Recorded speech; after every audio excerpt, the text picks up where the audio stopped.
RC, moments ago, the Browns head coach Kevin Stefanski said Dillon Gabriel will be Cleveland's #2 quarterback in the Browns' regular season opener against the Cincinnati Bengals. That means that Shedeur Sanders, the other rookie draft pick in Cleveland, will dress as the #3 quarterback for the Cleveland Browns. But Flacco will start, Gabriel will be the backup, and Shedeur Sanders will be the emergency #3.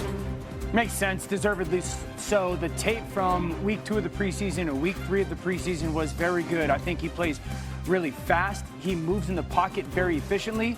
And the one thing that maybe was unexpected was the arm strength was pretty significant. So I think at some point, unless Joe Flacco completely lights it up, Dillon Gabriel will start some for the Cleveland Browns. I'm going to be honest. What I like about this is with Kenny Pickett being traded, now those rookies will get an opportunity, whether it's only Dillon Gabriel or at some point Shedeur Sanders as well. I think they're set up to see if the quarterback of the future is already in the quarterback room. All right, guys, now it's time to read and react to some of the biggest news around the league. Amari Cooper signed with the Raiders yesterday, back where it all started. Cooper's numbers dropped dramatically last season, though. In 2023, he ranked top 10 in receiving yards per game and yards per target. But in 24, he ran less than 10 routes per game, averaging 44 less receiving yards per game and averaging 3.4 fewer yards per target. D. Wood, do you think that Amari Cooper still has enough left in the tank to make an impact for the Raiders? Yeah, listen, he's not the #1. We all know Brock Bowers is the clear #1, but I always call Amari Cooper a professional wide receiver, meaning like he's always been one of the better route runners in the National Football League. He's not going to run by anybody anymore, but he's going to be where he's supposed to be in the passing game. All right, now let's get to the Giants, who will keep Russell Wilson, Jameis Winston, and Jackson Dart on the roster. And here's Brian Daboll talking about that today.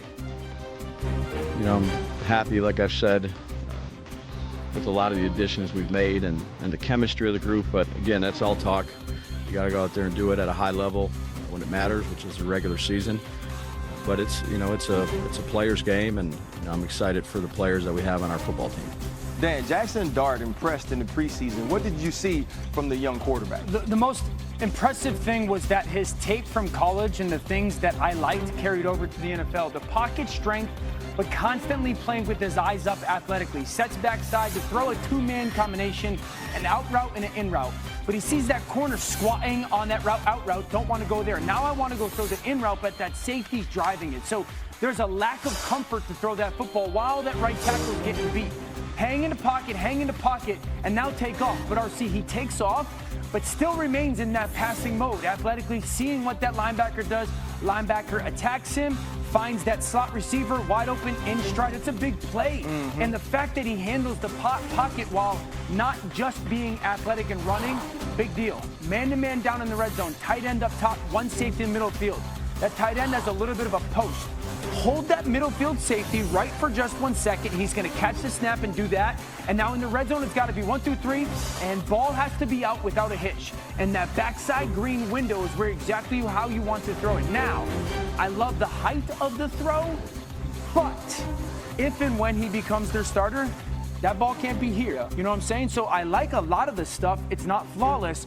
But when you're playing against Washington or Trayvon Diggs in Dallas, and you do that, and that ball's not here, it's batted away, if not picked off. So a lot of really good, but still a ton of room for growth. But I also think that's why when you have a quarterback developer like Brian Daboll, he can have those conversations that this is good, but when we get into the real games against the NFL players, you can't place that football right there. Exactly. You know, and that quarterback room, I think, is much better than it was last year. 100%. Also, another quarterback room that looks totally different is the quarterback room in Seattle. They signed Sam Darnold in the offseason, taking him away from Minnesota, and Geno Smith is Viva Las Vegas, and they drafted Jalen Milroe. Here's Mike McDonald to tell us a little bit about where he goes.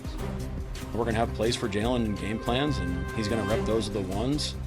And, however we build the package for him going into games, he needs those reps and walkthrough and full speed, so that's going to be important. How we do it, who gets how many reps, all that. I mean, obviously, Sam, it starts with how many reps he needs to get ready, and then we kind of work off from there. D. Wood, after hearing what Mike McDonald just said, do you like the way they're going to use Jalen Milroe? I do, because I think he's going to get a package of plays, and that's going to, it gives him an opportunity to be on the field and help with his development. But I think more so from a strategic standpoint, these two quarterbacks are totally different. We know with Jalen Milroe, he is a very athletic quarterback. And can you imagine how opposing defense is going to have to prepare for not only Sam Darnold, but now you also got to prepare for Jalen Milroe, which takes away from your preparation from the starter. So I love how the Seattle Seahawks are going to deploy Jalen Milroe in this situation. I love it.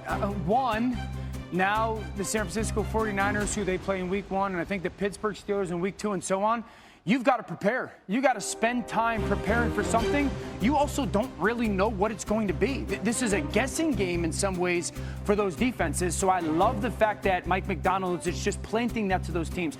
Number 2, who is the Seahawks' new offensive coordinator, RC? Clint Kubiak, coming from the New Orleans Saints, who just has this history of Taysom Hill. Yeah. So I would fully expect that now you've got a coordinator. It's not just some, hey, we'll see if we can do something. He's got a history of using this type of athlete. Now, Jalen Milroe, with all due respect to Taysom Hill, is a significantly better athlete out in space with the ball. And so I love the fact that you've got a coach that has a history of it, that knows how to use it, when and where, what it should look like, how to dress it up. And now these defenses have to try to play a guessing game early on of how to handle it. And the last part to say is this. This could become the tush-push type thing for them. Like, if you're trying to gain any little advantage that you get that is very specific to your team. I'll be honest, too. The spirit of Jalen Milroe is still running in Death Valley this year, right? He just scored from 60 they just absolutely couldn't stop the quarterback run. And I love this because what it also does is during the week, now if you're a defense that's facing this team, you have to have 2 separate game plans, right? Yeah. You have to practice differently for Sam Darnold when he's the quarterback, and then for Jalen Milroe. Simply the time it takes to do that is difficult. And now, once they start to evolve and the pass game becomes a part of it, that's also going to be big for Jalen and this offense. Just imagine in 3rd and 3 situations when they put both of them, Sam Darnold and Jalen Milroe on the field, then how does the defense handle it? Shefty, you got anything? Oh, yeah, we got a situation here. I know Jalen Milroe is going to be counted on in certain spots, but I want to be very clear that this is no reflection about Sam Darnold. They are really pleased and excited about the way Sam Darnold has played. They view Jalen Milroe as somebody that can enhance the offense, somebody who can be explosive, somebody who can make plays for them. But Sam Darnold is somebody who's come in and impressed them more than they thought this summer.